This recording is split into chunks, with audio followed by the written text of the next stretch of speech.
They are after your motivation. They are after your gas for God.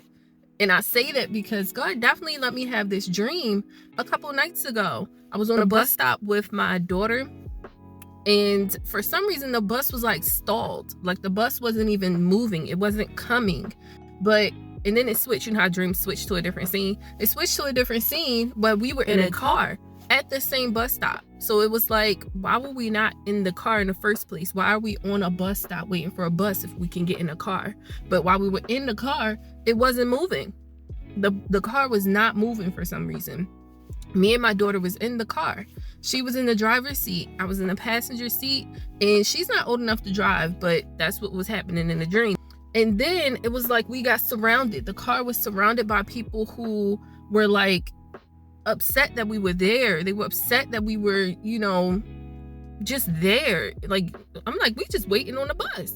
But it was one guy who was standing there, and he was like, you should get out of here. Like, kind of like in a concerned way. He was like, you should get out of here. As he was saying that, it was some guy that came up and started trying to open the doors of the car. He was trying to open the doors of the car. Luckily, our car was locked. Luckily, the car doors were locked.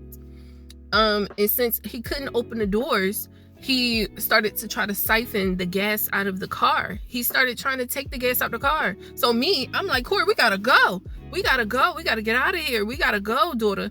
And she's like, but I don't know how, because she can't drive. She was like, but I don't know how. I was like, it's okay, I'm gonna shift it. So I shifted it into drive, and then she pushed the gas, and she was so scared. She was so nervous. She was looking back as we were moving. I was like, no, baby, we gotta pay attention moving forward. This is giving me, I woke up after that, but this is giving me, don't let them steal your motivation, your drive towards your goals, because cars represent your mission in life, your movement, your ministry, whatever you want to symbolize it as. It's how you're getting to the next stage of your life. And they were trying to steal it. Since they couldn't steal it, they were like, well, I'm gonna take the gas out. I'm gonna take your motivation. I'm gonna take your drive out of what you're trying to do.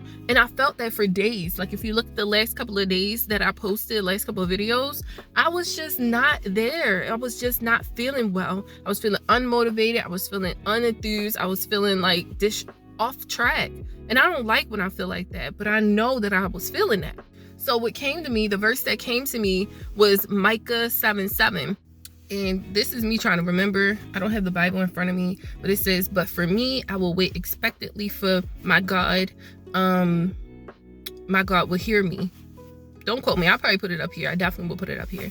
But that definitely came to mind after, I had that dream of saying, like, don't don't forget what God told you. Don't forget what God promised you. Don't forget what, he's been instilling in you while you're in those moments of people or spirits trying to suck your motivation, trying to suck your gas, trying to suck your drive, because that's what you're going to need. And that's exactly what you need is God. Mention him when you're in conversations, when he prompts you to. Bring him up. Don't forget him. Don't sit here and just shrivel up, because that's what the devil wants you to do, is be in agreement when you're in the face of ignorance, when you're in the face of disbelief, when you're in the face of just evil. He wants you to agree with it, and by you being silent, that's you agreeing with it. So bring his name up, and and don't forget to bring praise to him, and say that God can help you, can heal you, can love you, and do love you. All of that. Don't forget to bring him up, even to yourself, not even just with other people, but with other people, because that will continue to add gas to his name, to your life, to their life. It reminds me of Coco on Disney. You know how, like, when I don't know if you've seen it, but it's like for those people to not fade away even in the spirit, the people on earth will have to continuously, pay homage to them. And I want to relate this to God. I want to just say, by you continuously feeding yourself with the word of God, by you continuously talking to him and about him, that's keeping his presence in your life, even in the midst of enemies surrounding you. Like they surrounded the car in our dream. Like they were trying to open the car door in our dream, steal our car, but they couldn't. So they had to settle for stealing the gas. And little did they know that God is our gas. God is going to go ahead and fill us up, even when we think that we're not able to continue driving in the car that God has designed us to have. Does that make sense? So don't let them steal your motivation, okay? I'm going to see you next video.